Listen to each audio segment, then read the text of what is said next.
मुख्यमंत्री हेमंत सोरेन की अध्यक्षता में राज्यसभा चुनाव को लेकर सत्ता पक्ष की बैठक हुई। यह बैठक मुख्यमंत्री आवास में हुई, जिसमें सत्ता पक्ष के दल जेएमएम, कांग्रेस, आरजेडी के विधायक शामिल हुए।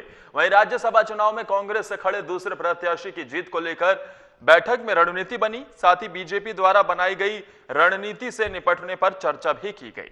बैठक के बाद मुख्यमंत्री हेमंत सोरेन ने पत्रकारों से बातचीत करते हुए कहा कि बीजेपी ने राज्यसभा चुनाव में प्रत्याशी देकर चुनाव को खराब करने की कोशिश की है। वहीं मुख्यमंत्री ने महागठबंधन के दोनों प्रत्याशियों की जीत का आंकड़ा बताते हुए बीजेपी पर निशाना भी साधा है।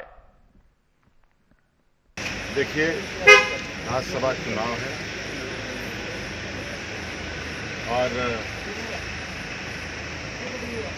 आज के राजनीतिक हालात को जिस तरीके से भारतीय जनता पार्टी ने नई परिभाषा देने का प्रयास किया, वो किसी से छुपा नहीं है। आपको थोड़ा याद दिलाएं कि अब इनके सरकार के कार्यकाल में आप देखें उस समय कैसे चुनाव हुए, आज किस तरीके से विधायकों को उनके अधिकारों से वंचित किया जा रहा है। जो एक लोकतांत्रिक परंपरा है, उसे किस तरीके से बांधा जा रहा है। और आज संख्या बल नहीं होने के बावजूद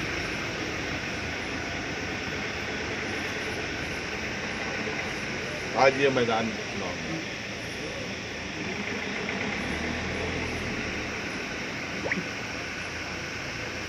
आज हमारे पास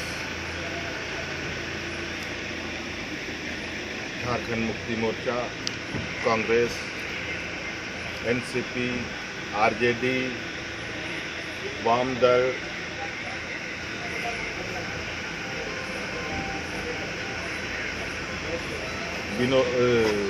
अमित यादव जी, सरजू राय जी,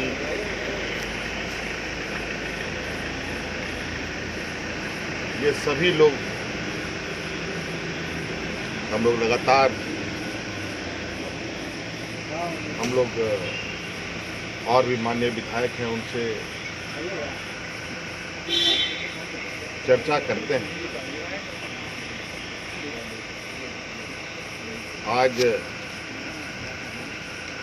जो लोग उनके विरुद्ध और भाजपा के विरुद्ध जो लोग चुनाव लड़े हैं, आज उनके ऊपर डोरे डालकर फिर से एक राजनीतिक गंदगी फैलाने पर लगे हैं। और हम आज पुनः उनको ये सलाह देना चाहेंगे कि अपनी राजनीतिक शुचिता का उदाहरण पेश करें और इस चुनाव में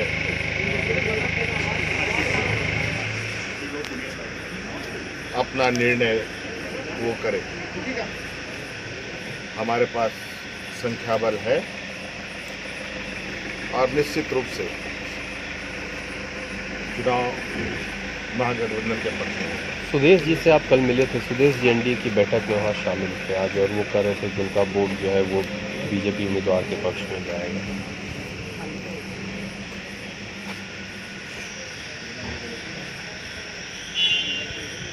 आपको आपके माध्यम से ये बातें आई है, हमारी इनसे अभी दूसरी कोई बात नहीं हुई है। और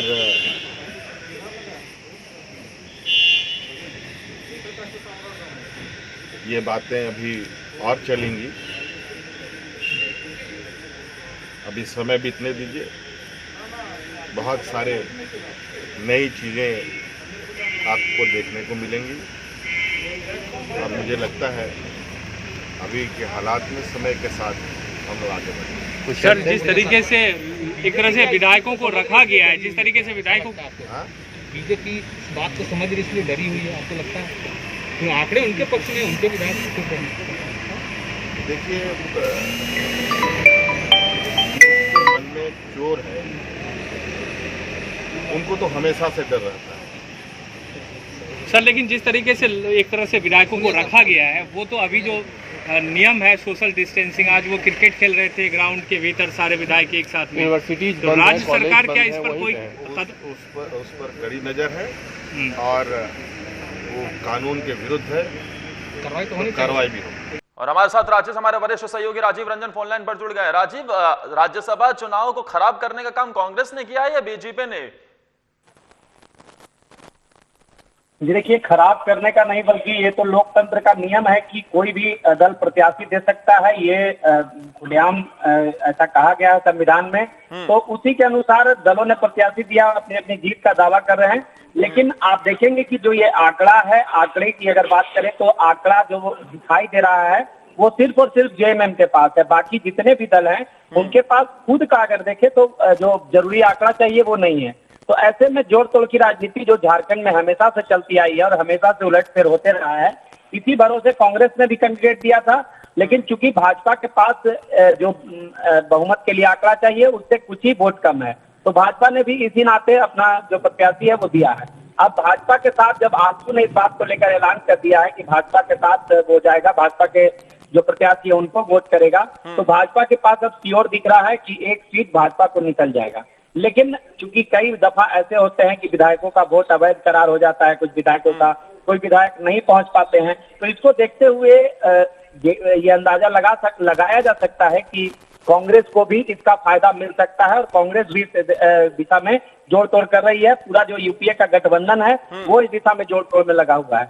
हालांकि देखना यह है कि रणनीति वहां पर बनाई गई है, क्या रणनीति जिस तरीके से इस बैठक से निकलकर सामने क्या आया है, और ये भी जानना चाहेंगे कि अगर कांग्रेस और जेएमएम इस भरोसे बैठे हैं कि किसी का वोट अवैध करार दे दिया जाएगा, कोई हमारे पक्ष में वोट दे देता है तो हम जीतेंगे, इस लिहाज से तो ये एक स्पष्ट रणनीति नहीं होती है। और बीजेपी की तरफ से भी हमने देखा कि कल जिस तरीके से बैठकों का दौर चला और उसके बाद एक वहां पर आजसू की तरफ से भी समर्थन दे दिया गया है, निर्दलीय विधायक की तरफ से भी समर्थन दे दिया है, खबर ऐसी भी मिल रही है कि सरयू राय ने भी समर्थन दे दिया है। ये देखिए, समर्थन दे दिया गया, इस बात को लेकर कोई घोषणा नहीं हुई है, लेकिन भाजपा की तरफ से आजसू ने ये घोषणा कर दिया है कि वो समर्थन देंगे। हालांकि कांग्रेस अगर यूपीए फोल्डर की बात करें तो गुरु जी का एक सीट कंफर्म है, जबकि दूसरे सीट के लिए कुल वोट अगर जुड़े तो आप 21 बचता है पहले प्रत्याशी को वोट देने के बाद।